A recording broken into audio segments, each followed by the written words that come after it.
Good morning, students. Today we will start chapter number 1 in science, that is plant reproduction. Like all other living organisms, plants grow and reproduce. Most plants bear seeds. Seeds germinate and grow into new plants. Plants also grow from other parts such as roots, stems and leaves. Here we will discuss about the structure of a seed. A seed is made up of three main parts. What are the three main parts? First one is seed coat. The outermost part of a seed is called seed coat. Second one is seed leaves or cotyledons. Seed leaves store food for the baby plant. And the last one is baby plant or embryo. These are the parts of a seed. Now monocot seeds and dicot seeds. What are monocot seeds? Some seeds like maize, rice and wheat have only one seed leaf. They are monocot seeds because we cannot divide it into two parts. If we try to, it can be break like rice, maize and wheat. But in the case of dicot seeds, some seeds like gram, bean and pea have two seed leaves. They are dicot seed. Let us take an example of gram. Okay? We will discuss three parts in gram. This is the outermost covering. The outermost covering, this brown covering which we can remove. This is seed coat. Here the first part that I have discussed, seed coat. Okay, it protects the seed. Next, the gram, and it can be divided into two equal parts. This is seed leaves or cotyledons. Since it has two seed leaves, therefore it is called dicot seed. Di means two, dicot seed. And the third part, that is baby plant or embryo, is inside it. Inside it, we cannot see easily. We have to use microscope to see the baby plant or embryo. And baby plant is visible when it germinates. Next one is germination of a seed. We have discussed about the parts of a seed, that is seed coat that protects the seed, outer covering of the seed. After that, seed leaves or cotyledons, and after that, baby plant or embryo. Seed leaves or cotyledons store the food for the baby plant. Now, germination of a seed. When the seed gets enough water, the baby plant will start to grow. It uses the food stored in the seed leaves. Food is stored in the seed leaf and it is used by baby plant. When a seed grows into a baby plant, we say it has germinated. When a seed gains water and food with the help of seed leaves, it grows and we say that seed has germinated. This baby plant is called seedling. This baby plant is called seedling. Next is conditions necessary for seed germination. Every seed needs certain favorable conditions for germination like water. Seed needs water to germinate. Warmth. Warmth means heat, temperature.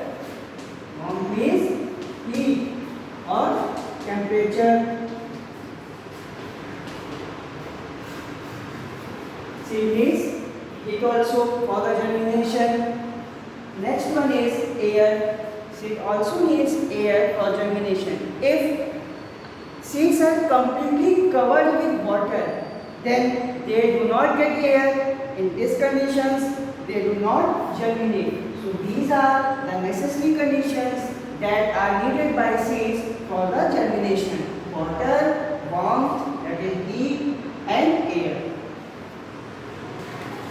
Next one is dispersal of seeds. What is the meaning of dispersal? Dispersal means scattering. The process by which seeds are scattered away from the mother plant is called seed dispersal. It is the process by which seeds are scattered away from the mother plant. There are various agents by which seeds are dispersed. Seeds are dispersed by agents like wind, water, animals, birds, and explosion of fruits. Now we will discuss one by one about examples of agents. How it is dispersed by wind, water, animals, birds, and explosion. The dispersal of seeds by wind. Seeds that are dispersed by wind are light, small, hairy, or big. So they are easily carried away by the wind. For example, seeds of cotton seed, dandelion seed, drumstick seed, and maple seed. These are very light, weight is very less, small, hairy, or big. Therefore, these are easily dispersed by wind, because wind, air can move easily these seeds from one place to other place. Now we will study about dispersal by animals. Now, dispersal of seeds by animals. Human beings and animals eat a large number of fleshy fruits like mango, orange, and guava. After eating the edible parts, they throw away the seeds here and there. Then in this case, the seeds, if they gain the proper conditions, favorable conditions like air, water, and warmth, then they can grow, then they will germinate. What happens in some cases, sometimes animals eat the whole fruit, including seeds. These seeds are not digested and pass out through their feces. Some seeds such as xanthium and spale grass have special hook-like structures. When animals pass that way, these stick onto their skin. They also get attached to the cloths of human beings and carried away to long distances. Now we will discuss about dispersal by explosion. Dispersal of seeds by explosion. Fruits of pea, beans, castor, and lady's finger explode on ripening when they ripe. When the fruit ball goes dry, it bursts with great force, throwing the seeds out. When the fruits of pea, bean, castor, lady's finger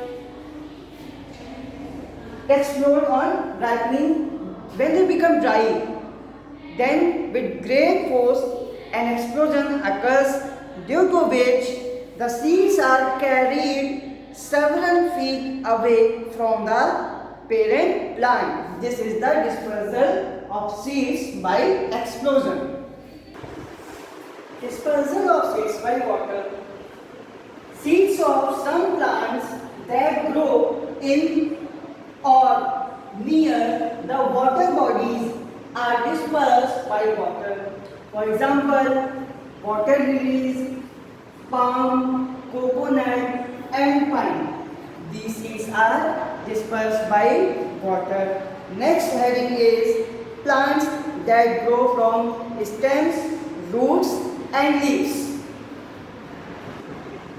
Now some more other types. Plants that grow from stems. Some plants such as sugarcane, money plant and rose grow from the stem cuttings. Potato is a stem that grows underground. It has buds called eyes. Each eye can grow into a new plant. Ginger and onions are also underground stems. Next is plants that grow from roots. Some plants such as beetroot, carrot and sweet potato are grow from their roots. Now plants that grow from leaves. Bryophyllum and begonia. Some plants like bryophyllum and begonia develop buds on their leaves. When the leaves fall on the ground, many new plants grow from the buds. How do non-flowering plants produce new plants? Trees such as cedars, firs and pine do not flower. They are called non-flowering plants. They produce cones with seeds. The seeds give rise to new plants. Similarly, in the case of ferns, ferns produce spores on the lower surface of their leaves. And what are spores? Spores are tiny bodies.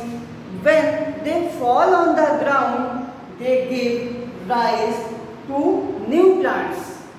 Next, we will study about the next heading, that is crops.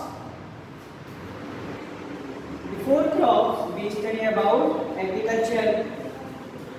The practice of growing plants for food and other useful purposes is called agriculture. That means we grow plants for our basic needs, for food and for other purposes. That is known as agriculture. Now, what are crops? Plants of the same kind, when grown on a large scale in the field during a particular season, are called crops.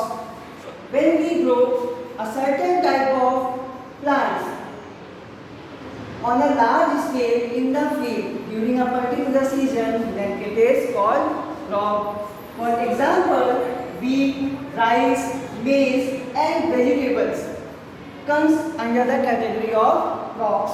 Now, on the basis of seasons, crops are divided into two parts: kharif crops and rabi crops.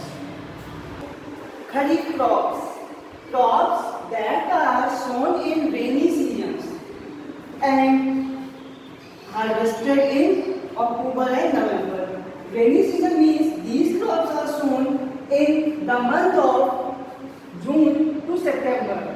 June, July, August and September, because these are the month of rainy season, monsoon.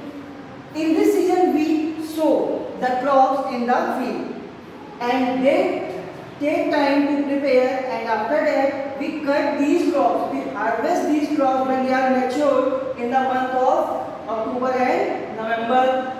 Examples of kharif crops are rice, maize, jowar, bajra and cotton. These are kharif crops. Rabi crops, crops that are sown in winter. That means that is in November and harvested in April, are called rabi crops. For example, wheat, barley, gram and tea. These are rabi crops. Now we study about crops need Care. Crops need care. To get a good crop, farmers follow few steps. Let us read these steps one by one. First step is plowing. What is plowing? Plowing is the digging of soil with the help of plow drawn either by animals or by tractors. It helps to lose the soil. With the help of plowing, we loosen the soil so that we can easily disperse seeds. Next is sowing. First is plowing to loosen the soil with the help of plow. Next is sowing to sow the seeds. Seeds are sown at the right depth in the soil. Healthy and ripe seeds of the best variety and selected are sown.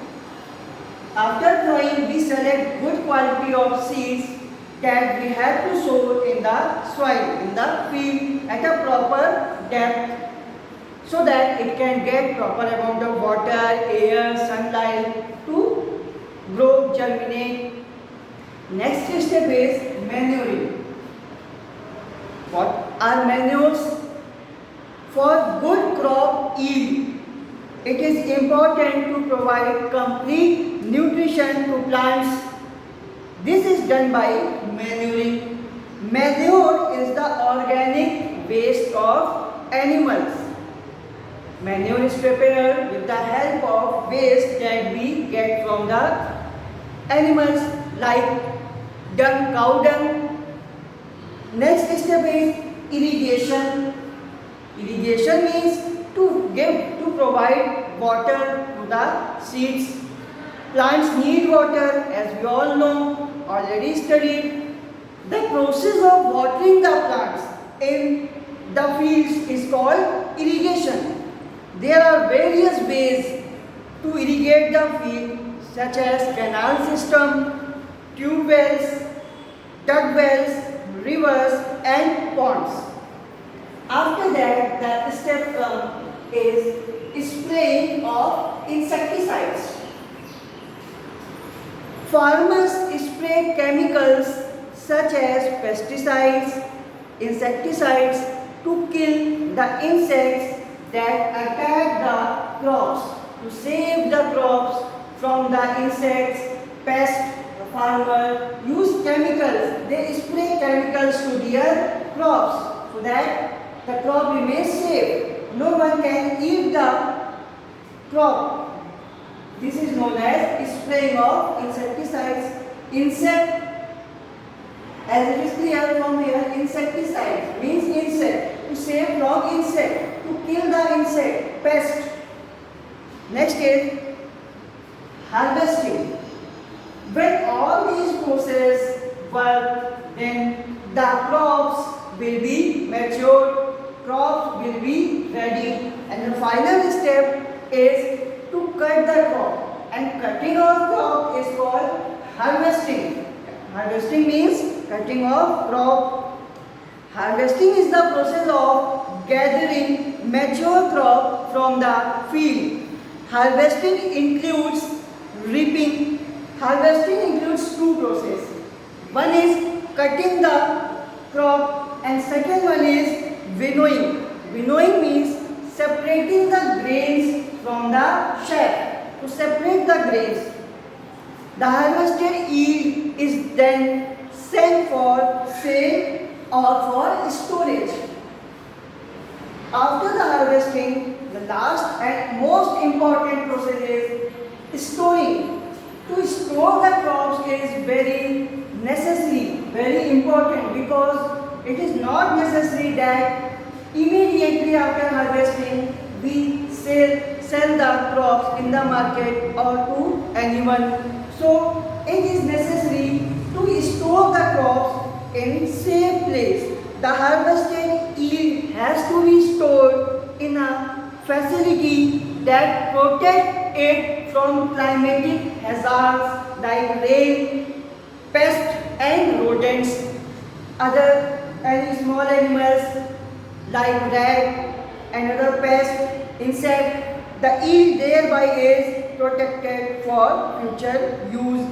Fruits and vegetables are usually stored in cold storage. We kept fruits and vegetables in cold storage for safety, otherwise they will be rotten. Dry grains and pulses are stored in large rooms called granaries. So, now we have completed our chapter number 1. Okay class, thank you.